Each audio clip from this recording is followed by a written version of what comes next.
my friend! How fortuitous to run into you in this most intoxicating place! I'd offer you a drink, but for some reason the workers won't let me borrow any of their wine. Cheapskates.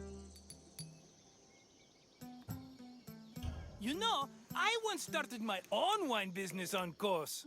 It hit a bit of a snag when my investors, three brothers calling themselves the Cerberos, suddenly lost faith in me. But after they had a tragic run-in with a bloodthirsty Misthios, I was able to land on my feet. From then on, the streets of Kos overflowed with wine, and my purse overflowed with drachmi. Very sad about the Cerberus, though. Couldn't have happened to nicer people. As you can probably tell by all the grapes, this is one of Greece's many vineyards. Wine was an essential part of Greek culture, and this tour will take you through how it was made. In addition to being delicious, not to mention lucrative, wine was an important part of Greek economy. I promise I'll meet you at the end of your visit, my friend. See you soon!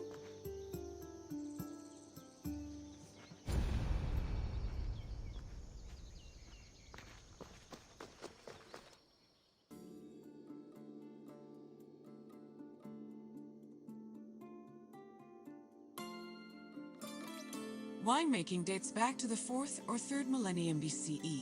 It became widespread in Greece during the Bronze Age, and within centuries the Greeks had refined it further. The first step in the process was always harvesting, where grapes grown on rows of vines were collected by vineyard workers. According to Homer, harvesting was often accompanied by music to give it a more festive atmosphere. Ancient Greek wine mainly came in 3 different varieties: Austeros, Glucoution, and Autokratos. It could be flavored with spices, herbs, resin, and even perfume.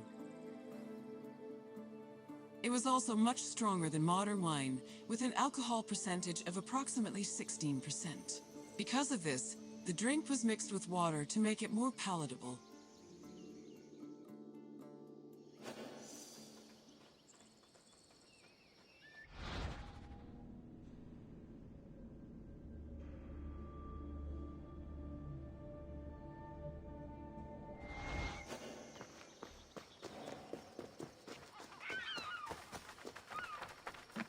Grapes were dried to maximize the wine's sweetness and prevent it from turning into vinegar.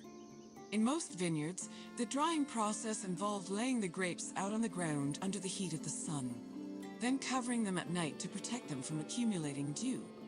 According to Hesiod's poem, Works and Days, the ideal time to dry grapes was 10 days and 10 nights. When they were finally completely dried, the grapes were collected in jars, just as they are today.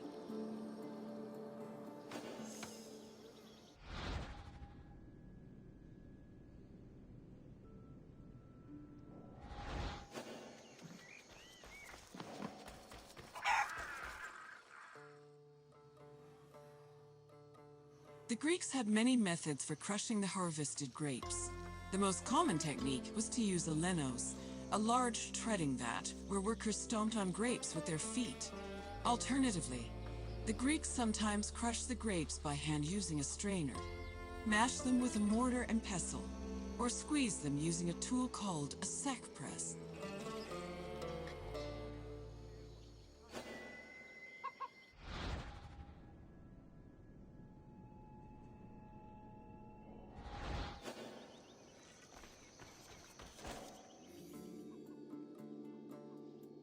After the grapes were pressed, the resulting juice was poured into large containers called pithoi, where it fermented. Once fully fermented, the wine was filtered through an ethmos, or sack, which separated it from the residual yeast called lees.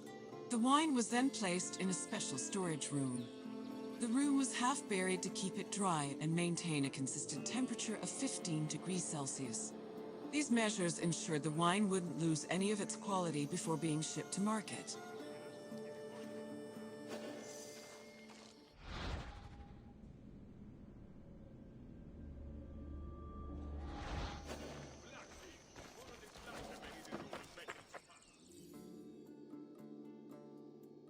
When the wine was ready to ship, it was poured into storage containers called amphoras. These were smaller than pithoi, which made them easier to ship and display in crowded marketplaces. However, that doesn't mean transporting wine was always a safe endeavor. Sometimes ships carrying amphoras as cargo would be wrecked before making it to their destination, losing hundreds of bottles of wine to the sea.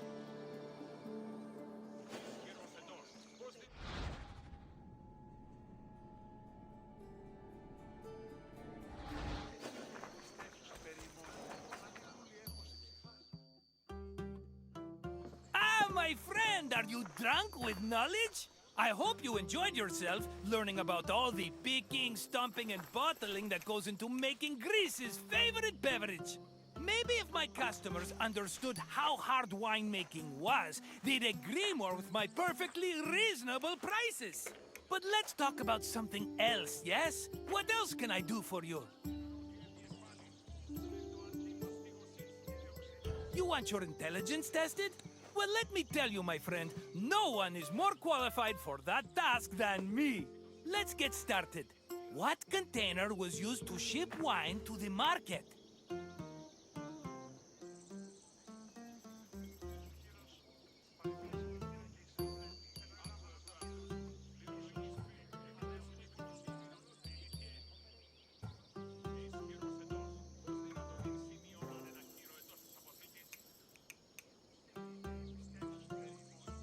Yes, wine was stored in amphoras during its long journey to market. Here's another question. Which of the following wasn't a type of wine variety?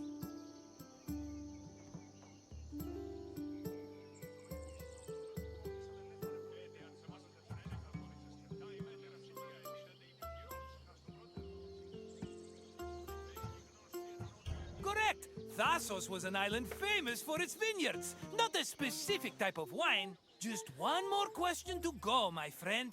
Which part of the winemaking process created the grape juice necessary for wine?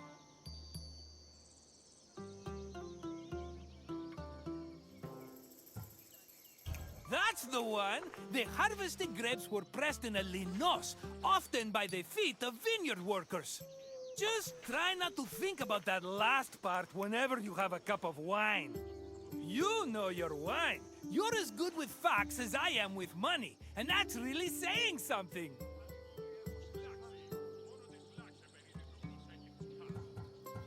If you say so, my friend, I hope we see each other again soon.